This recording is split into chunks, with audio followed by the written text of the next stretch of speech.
So you went to NYU with Bowen?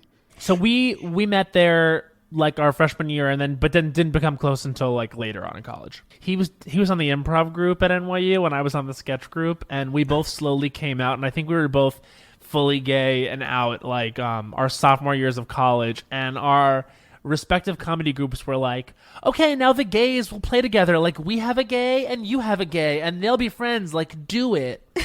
And we were like resentful of that. Like, no, we're not going to be friends just because we're gay. Like, stop. That's reductive, etc. And then I remember we were at the same like college party, and Nicki Minaj came on. I think Super Bass came on, and we were like, we both knew, and it was a deluxe track at the time. Like, it was not regularly on her album. But we both knew every word, and it had just come out. And so we found each other on the dance floor and like did this whole performance.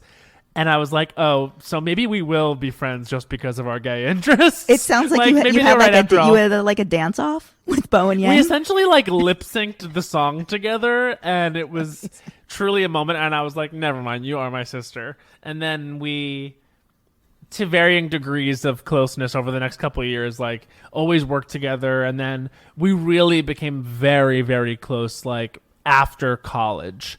Because we started working together on projects more. And then the podcast started in 2016, early 2016.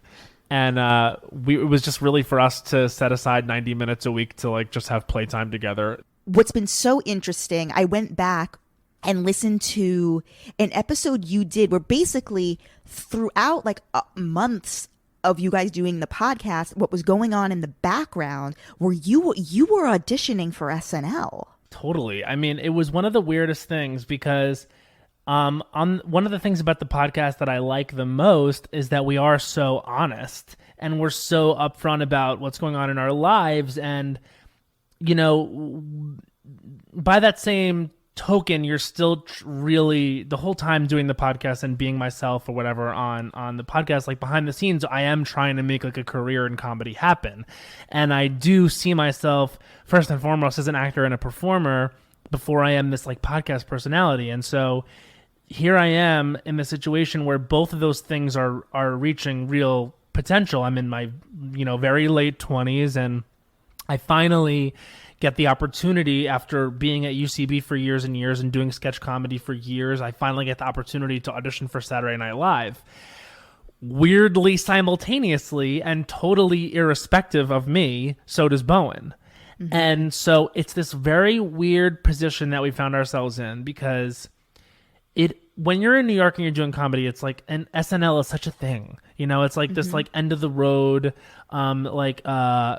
sort of fairy tale place that we all are trying to get, and then very few of us get the opportunity, and very, very few of us get the opportunity where you do well with the opportunity, and then almost none of us, literally almost none of us, get the actual chance to be on the show. So it was interesting because we were best friends dealing with not only doing this together, the whole thing of going through the process, every step of the process together, but also running this business together, which is our comedy career, and having the podcast, and so many ups and downs in both of those things. And then ultimately it going one way for him and another way for me. Were you both tapped to be, were you auditioning to be writers or performers? So when you audition to be on the show, you're essentially, you showcase and you tape and test to be on the cast.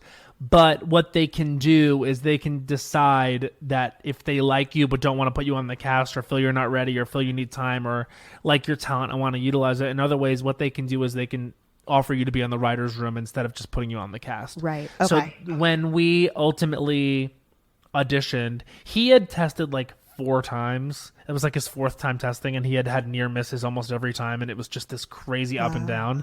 And it was my 2nd time testing. Mm-hmm. So they had both put us on a hold. Like, it was this crazy long process. What does it mean if they put you on hold?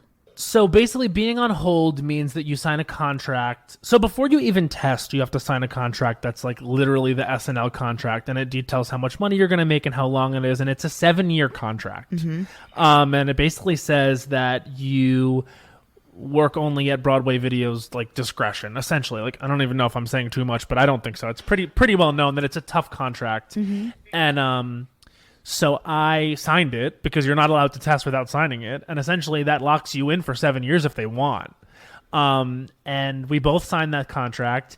And in that contract, it also says we have the right to, now that you've signed it, put you quote unquote on hold if we want to, which means you're not on the cast, but you can't work elsewhere. So essentially, we screen tested in March just because they felt like screen testing in March that year. They probably weren't going to put anyone on, and both did well enough that they put us on hold. So what that meant was we had to pretty much agree to not work in film and television for that whole 6-month period until August, September, when we auditioned again, at which time they put him in the writer's room. What did you guys do for income? Luckily, we had the podcast, and we had we were starting to do well with touring. So Okay. like we did I Don't Think So Honey live, and so basically it was okay because, and we both were writing freelance for Vulture, doing like RuPaul's Drag Race recaps, and so we were getting by, but it certainly was a tough contract. And then at the end of it, Bowen got a job there and I didn't, and so Like that how did you react to that? Like when he calls you and basically says, "I got our dream job." Yeah, it was every emotion. That's real, because it was really the second time I had gone through that, because my other best friend's name is Sudie Green, and she was put as a writer on that show when we were 24. Wow. And so she's still there now, and she even was on the like panel and like watched our tape at 30 Rock. I mean, it was That's crazy. crazy. Wow. The specific situation that I found myself in, where it was both my best friends and me in that situation, and then ultimately them getting to work there and me not, was very character building, because it was like intense pride in both of them, but also, I'm not going to lie and say that there wasn't a lot of envy. Because then it was also the situation of, you blow off steam and want to talk about things that you're going through, and they're telling me, how the job is hard, or how the job is unfair sometimes, or how the job is great and how the job is fun and things like that. And it's just, once you've gotten really close to that and you're hearing about it, it does filter in a different way. And also there's the lost potential of working there all together. But ultimately, I just don't think that's the right job for me, which is so weird to say, because I really thought I was positioned for it. And like I worked to make my skill set exactly for that show. But ultimately, I will say, as hard as it was, and I did have like probably a 6-week to 2-month period of just true depression, like waking up every morning, opening my eyes and being like, why am I even doing this? Finally, you get to the other side and you do see that everything happens for a reason, and you do understand that there is so much more in the entertainment industry and so many more opportunities that you're going to have.